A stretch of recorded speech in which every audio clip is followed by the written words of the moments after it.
अस्सलाम वालेकुम वतन न्यूज़ के साथ मैं हूं नाइमा तारिक। सबसे पहले नजर डालते हैं हेडलाइंस पर। सदर मुमलिकत की शंघाई ताउन तंजीम के इजलास में शिरकत। वजीर आजम ने इदारों के माबैन तसादुम को खतरनाक करार दे दिया। कराची में बदअमनी का राज, मजीद 3 घरों के चिराग गुल हो गए। वजीर आला हाउस में इजलास क़याम अमन के इक़दामात पर गौर। तहरीक इंसाफ के रहनुमा जावेद हाशमी की कराची में मसरूफियात। NPIW के मुलाजिमीन का कराची प्रेस क्लब पर एहतजाज, मुतअद्दिद गिरफ्तार। IP गैस पाइपलाइन मंसूबे पर ईरान रकम की फराहमी पर रजामंद। रवां साल गोश्त की बरामदात में इजाफा।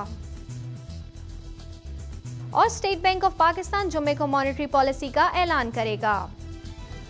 और अब खबरों की तफसील। सदर मुमलिकत आसिफ अली जरदारी ने शंघाई ताउन तंजीम के 12वें इजलास से खिताब के दौरान खित्ते में क़याम अमन को अफ़गान इस्तेहकाम से मशरूत किया है। साथ ही उनका कहना है कि खित्ते में इस्तेहकाम के लिए तंजीम को अपना किरदार बढ़ाना होगा। सदर मुमलिकत का कहना था कि अफगानिस्तान में इस्तेहकाम ही खित्ते में क़याम अमन ला सकता है। फौजी कार्रवाई के बजाय इक़्तिसादी तरक्की का रास्ता इख्तियार करना होगा। शंघाई ताउन तंजीम के सरबराही इजलास से खिताब करते हुए सदर मुमलिकत ने जोर दिया कि पाकिस्तान इलाकाई तिजारत और रवाबित में अहम किरदार अदा कर सकता है। इजलास के दौरान चीन के सदर हो जिनताओ ने रुकन ममालिक पर इलाकाई ताउन, इस्तेहकाम और आलमी सतह पर कारकर्दगी मौसर बनाने पर जोर दिया। कॉन्फ्रेंस में चीन और रूस के अलावा वसती एशियाई ममालिक के सरबराहान शरीक हैं। पाकिस्तान, भारत और मंगोलिया को बतौर मुबस्सिर शरीक किया गया है, जबकि अफगानिस्तान बतौर मेहमान मदऊ है। वज़ीर आज़म पाकिस्तान सैयद यूसुफ रज़ा गिलानी का कहना है कि इदारों के दरमियान तसादुम खतरनाक है और हुकूमत आज़ाद और मुनसिफाना इंतखाबात चाहती है। कायम मकाम चेयरमैन सेनेट की जानिब से दिए गए एशाइये में गुफ्तगू करते हुए वजीर आजम सैयद यूसुफ रज़ा गिलानी का कहना था कि अदलिया की बहाली के लिए उन्होंने पूरी रात जाग कर फैसला किया। उन्होंने कहा कि चीफ जस्टिस को एक आमिर ने बरतरफ किया और इस इकदाम ने सिविल सोसाइटी को झंझूर दिया। वजीर आजम का कहना था कि खुद अदलिया की बहाली के लिए सड़कों पर आने वालों के साथ थे। आमिरों ने हमेशा अपने इक़्तिदार को मुस्तहकम करने के लिए आइन में तरमीम की। सदर मुमलिकत ने इख्तियारात और ताकत को पार्लियामान का हिस्सा बना लिया। वजीर आजम ने एक मरतबा फिर इस बात का आदा किया और यकीन दहानी करवाई कि हुकूमत साफ, शफाफ और मुनसिफाना इंतखाबात की राह में कोई रुकावट खड़ी नहीं करेगी।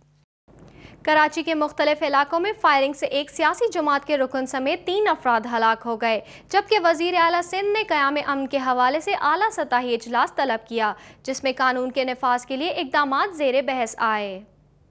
तफसीलात के मुताबिक कराची के इलाके लियाकताबाद 3 हट्टी में नामालूम अफराद की फायरिंग से हनीफ नामी शख्स हलाक हो गया। औरंगी टाउन नंबर 14 में मोटरसाइकिल सवारों ने फायरिंग करके मोहम्मद बशीर को हलाक, जबकि फिरोज नामी शख्स को जख्मी कर दिया। हलाक होने वाले शख्स का ताल्लुक सियासी जमात से बताया जा रहा है। आराम बाग में एक शख्स को फायरिंग करके हलाक कर दिया गया। दूसरी जानिब वजीर आला सिंध ने कराची में कयाम की सूरत हाल का जायजा लेने के लिए आला सतही इजलास तलब किया, जिसमें chief secretary Sindh, DG Rangers, IG Sindh, additional IG Karachi commissioner समेत कराची की सिक्योरिटी से मुतालिक तमाम हिस्स याफ्तागान ने शिरकत की। इस मौके पर वजीर आला सिंध कायम अली शाह का कहना था कि शहरियों के जानो माल का तहफ़्फ़ुज़ हुकूमती जिम्मेदारी है। उन्होंने तमाम सिक्योरिटी इदारों को शहर में क़याम अमन के लिए सख्त इक़दामात की हिदायत की है। तहरीक इंसाफ के रहनुमा और मारूफ इनकलाबी सियासतदान मखदूम जावेद हाशमी ने कराची बार एसोसिएशन से खिताब किया और प्रेस क्लब में सहाफ़ियों से गुफ्तगू की। सदर तहरीक इंसाफ पाकिस्तान मखदूम जावेद हाशमी ने कराची बार एसोसिएशन से खिताब के मौके पर तमाम सियासी जमातों पर जोर दिया कि कराची में क़याम अमन के मसले के लिए मुत्तहिद होने की ज़रूरत है।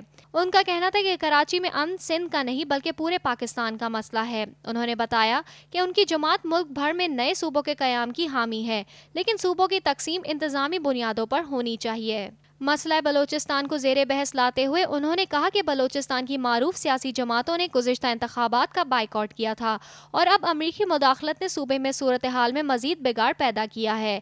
मखदूम जावेद हाशमी ने वाज़े किया कि उनका मुस्लिम लीग नवाज के सरबराह नवाज शरीफ से कोई ज़ाती इख्तलाफ नहीं, लेकिन नवाज शरीफ के नज़रियात इनसे मुतसादिम हैं।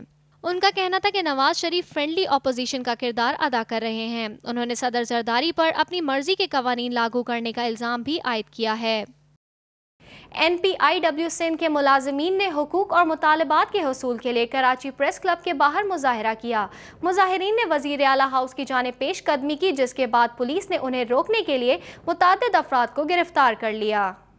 National Programme for Empowerment of Watercourse کے ملازمین نے کراچی پریس کلب کے باہر مظاہرہ کیا۔ مظاہرین کا موقف تھا کہ حکومت NPIW کے ملازمین کو مستقل کرے۔ مظاہرین کا کہنا تھا کہ وفاقی اور صوبائی حکومتوں نے اس سلسلے میں بیان بازی کے علاوہ کچھ نہیں کیا۔ ملازمین نے اپنا احتجاج ریکارڈ کروانے کے لیے وزیر اعلیٰ ہاؤس جانے کی کوشش کی، جس پر پولیس نے مظاہرین کو روکنے کی کوشش کی اور ان کے نہ روکنے پر متعدد افراد کو گرفتار کر لیا گیا۔ ایران نے پاکستان کے ساتھ گیس پائپ لائن منصوبے کے لیے رقم کی فراہمی پر رضامندی ظاہر کر دی ہے۔ معاشی مشکلات اور مغربی ممالک کی طرف سے دباؤ کا شکار Pakistan Iran gas pipeline 2 سال سے تاخیر کا شکار ہے۔ ایرانی خبر رسائی ایجنسی کے مطابق پاک ایران گیس پائپ لائن منصوبے کو آگے بڑھانے کے لیے ایرانی وزارت تیل اور گیس کے حکام نے پاکستانی سرزمین پر پائپ لائن بچھانے کے لیے رقم فراہمی پر رضامندی کا اظہار کر دیا ہے۔ یہ رقم ایرانی سرزمین پر پائپ لائن بچھانے کے اخراجات کے علاوہ ہے۔ 2010 میں پاکستان اور ایران کے درمیان گیس پائپ لائن کے معاہدے پر دستخط ہوئے تھے۔ اس معاہدے کے تحت 2014 تک ایران سے Pakistan 750 billion cubic feet gas supply کی جائے گی۔ ایران اپنی پیداواری معیار میں بہتری لا رہا ہے، مگر اس سے کم حصہ برآمد کر رہا ہے، جس کی وجہ انفراسٹرکچر اور پائپ لائن میں کمی بتائی جاتی ہے۔ رواں مالی سال ملک کی گوشت برآمدات میں گزشتہ مالی سال کے مقابلے میں 13.9% تک کا اضافہ ہوا ہے اور رواں سال $123.6 ملین مالیت کا گوشت برآمد کیا گیا۔ Ministry of national food security and research کے حکام کے مطابق رواں سال گوشت کی برآمدات میں گزشتہ سال کے مقابلے میں 13.9% کا اضافہ ہوا ہے اور برآمدات کا حجم $123.6 ملین رہا، جس سے ملک کو $108.54 ملین کا زر مبادلہ حاصل ہوا۔ اس شعبے کو فروغ دینے کے لیے گوشت کی برآمد کے معیار کو بہتر بنایا گیا ہے۔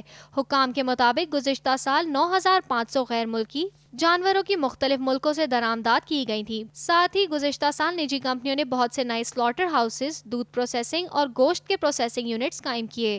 حکام کا مزید کہنا ہے کہ آئندہ سالوں میں لائف سٹاک کے شعبے کو فروغ دینے کے لیے جارحانہ پالیسی بنائی جائے گی۔ حکام کا کہنا تھا کہ ان کا تمام تر زور اعلیٰ معیار کے جانوروں کی افزائش کو فروغ دینے پر مرکوز ہوگا، جس سے عالمی حلال فوڈ کی تجارتی مارکیٹ میں رسائی آسان ہو جائے گی۔ اسٹیٹ بینک آف پاکستان آئندہ 2 ماہ کے لیے مانیٹری پالیسی کا اعلان جمعے کو کرے گا۔ مرکزی بینک کے بورڈ آف ڈائریکٹرز کا اجلاس 8 جون کو ہوگا، جس میں آئندہ 2 ماہ کے لیے مانیٹری پالیسی کو حتمی شکل دی جائے گی۔ اطلاعات ہیں کہ مانیٹری پالیسی ہینڈ آؤٹ کے ذریعے جاری کی جائیں گی۔ مانیٹری پالیسی کے اعلان کے لیے گورنر اسٹیٹ بینک باقاعدہ پریس کانفرنس نہیں کریں گے۔ اسٹیٹ بینک کی جانب سے ماہ اپریل میں اعلان کردہ مانیٹری پالیسی میں شرح منافع کی 12% شرح کو برقرار رکھا گیا تھا، لیکن بچتوں پر کم از کم منافع کی شرح میں 1% اضافہ کر کے 6% تک بڑھایا گیا تھا۔ یہ تھی اب تک کی خبریں۔ مزید اپڈیٹس کے لیے دیکھتے رہیے وطن ٹی وی۔